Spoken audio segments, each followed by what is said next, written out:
අයිබෝවන් කියලා ඔයාලා හැමෝම සාදරයෙන් පිළිගන්නවා KP Coding channel එකට.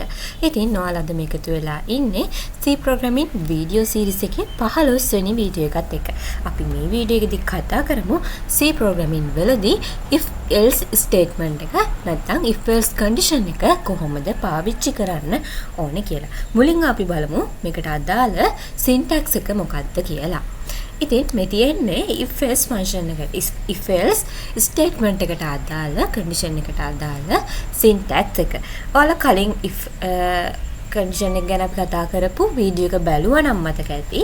මෙන්න මේ කොටස විතරයි ඒ syntax එකට අදාළව තිබ්බේ. නමුත් මේ මෙතනදී if else වලදී ඒකට යම් දෙයක් add වෙනවා. ඒ තමයි else part එක. කලින් වීඩියෝ එකේදී වගේ මම මතක් කරන්නම් අපි if else කියන දේවල් අනිවාර්යයෙන්ම simple වලින් තමයි ලියා ගන්න ඕනේ. ඒ වගේම අදාළ condition එක කොන්දේසිය විය යුත්තේ මොකක්ද කියන එක අපි මේ if වලට අදාළව if වලට ඉස්සරහින් brackets ඇතුලේ ලියන්න මතක තියාගන්න ඕනේ.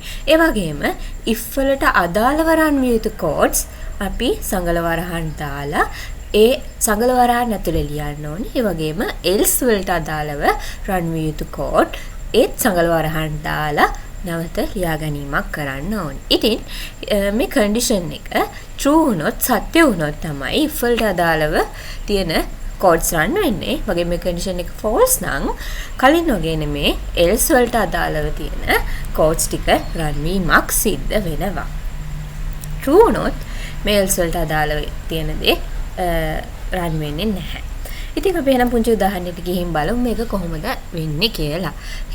මෙතන තියෙනවා මල් පෝච්චියකුත් මල් බාස්කට් එකකුත්. ඉතින් අපි නිල් පාට මල් ගෙනාවොත් ඒ නිල් පාට මල් පෝච්චියෙන් තියෙනවා නිල් පාට නොවන මල් ගෙනාවොත් ඒවා බාස්කට් එකට දානවා. අන්න ඒ වගේ තමයි දෙයක් තමයි if else වලදී සිද්ධ වෙන්නේ. අපි ඉස්සරහට ගිහින් බලමු ඒකත් එක්ක මේක කතා කරමු. මෙතනදී අපි කලින් උදාහරණයට ගත්තේ මල්.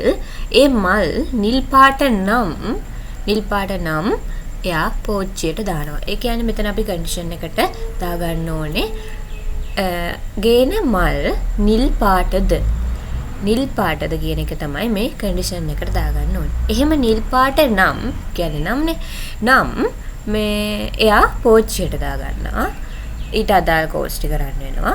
එහෙම නෙවෙයි නම් false වෙනවා නම් කියන්නේ නිල් පාට නෙවෙයි නම් මල් ඒවා බාස්කට් එකට දාගන්නවා. ඉතින් මේ වගේ දෙයක් තමයි වෙන්නේ. අපි එහෙනම් ඉස්සරහට ගිහින් බලමු code blocks වලින් හරියටම මේක කොහොමද code කරගන්න ඕනේ කියලා.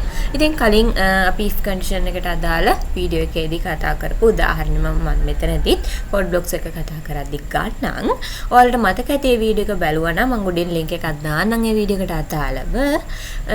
අපි පුද්ගලයෙක් යම්කිසි පේපර් එකකට ගන්න මාක්ස් අනුව ඔහු පාස් වෙනවද කියන එක තමයි අපි කලින් වීඩියෝ එකේදී print කරගන්න ලබා දුන්නේ if condition එකත් එක්ක. මෙතනදී පාස් වෙනවද එහෙම නැත්නම් fail වෙනවද කියලා කියන දෙකම print කරගන්න පුළුවන් අවස්ථාවක් if else එක අපි කතා කරලා බලමු. ඉතින් කලින් code එකම මෙතන තියෙනවා. ඊට වඩා if else වලදී එකතු වෙන්නේ else part එක විතරයි. අපි if වලට පස්සේ තමයි else part එක දාගන්න ඕනේ මේ විදිහට. else කියන එකත් simple වලින් මම කිව්වා වගේම type කරනවා. මෙතන brackets මොකුත් නැහැ.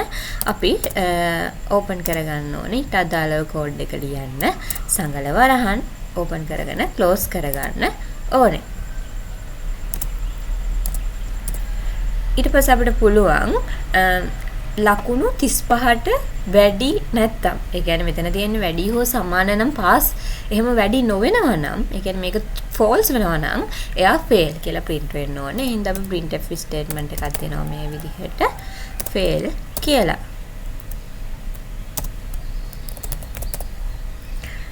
අනිවාර්යෙන් මෙතන දාගන්න ඕනේ semicolons code එක ඉවරයි කියලා පෙන්නන්න. මෙතනදි වෙන්නේ මම කෙටියෙන් මෙතනදී පැහැදිලි කරන්න. අපි මුලින්ම variable එකක් හදා ගන්නවා marks කියලා. මොකද අපි user කියන්නේ marks enter කරන්න කියලා මේ message එකේ. ඊට පස්සේ user විසින් enter කරන marks ගිහින් store වෙන්න location එක දෙනවා. ඒ කියන්නේ variable marks කියන variable එකට අදාළ location එක and mark එකයි variable name එකයි එක. ඊට පස්සේ අපි if else condition එක පාවිච්චි කරලා ඒ marks අනුව ඔහු passed failed කියන එක තීරණය කිරීමක් print වීමක් කරන්න දෙනවා. මෙතනදී relational operator එකක් භාවිතා වෙලා තියෙනවා greater than or equal කියලා කියන relational operator එක. කියන්නේ marks 35 හෝ ඊට වඩා වැඩිද ඔහු enter කරන. එහෙමනම් එයා pass කියලා print කරන්න පුළුවන්. එහෙම නෙවෙයි නම් අපි else part එකට යනවා. else part එක කරන්න වෙනවා. එතකොට fail කියලා print වෙනවා. ඉතින් මෙතනදී ඊට පස්සේ මේ සකල වරහන් වලින් පස්සේ තියෙන ඕනම කෝඩ් එකක් මේ අවස්ථා දෙකෙන් ඕනම අවස්ථාවකට ගියත් අපිට print කරගන්න පුළුවන්. ඒ කියන්නේ run කරගන්න පුළුවන්. ඒ කියන්නේ එයා fail වුණත් marks 35ට වඩා වැඩි හෝ සමාන වුණත් keep it up කියන එක print වෙනවා. 35ට අඩු වුණත් keep it up කියන එක print වෙනවා. ඉතින් අපි මේ කතා කරපු විදිහටම උත්තරේ එන්නේ කියලා output එකක් අරගෙන බලමු. මම 35ට වැඩියක් ගියක් දීලා බලන්න. මම දෙනවා මෙතනදී 78යි කියලා. 78යි නම් අපි කතා කරපු විදිහට යා pass කියලාත් print වෙන්න ඕනේ.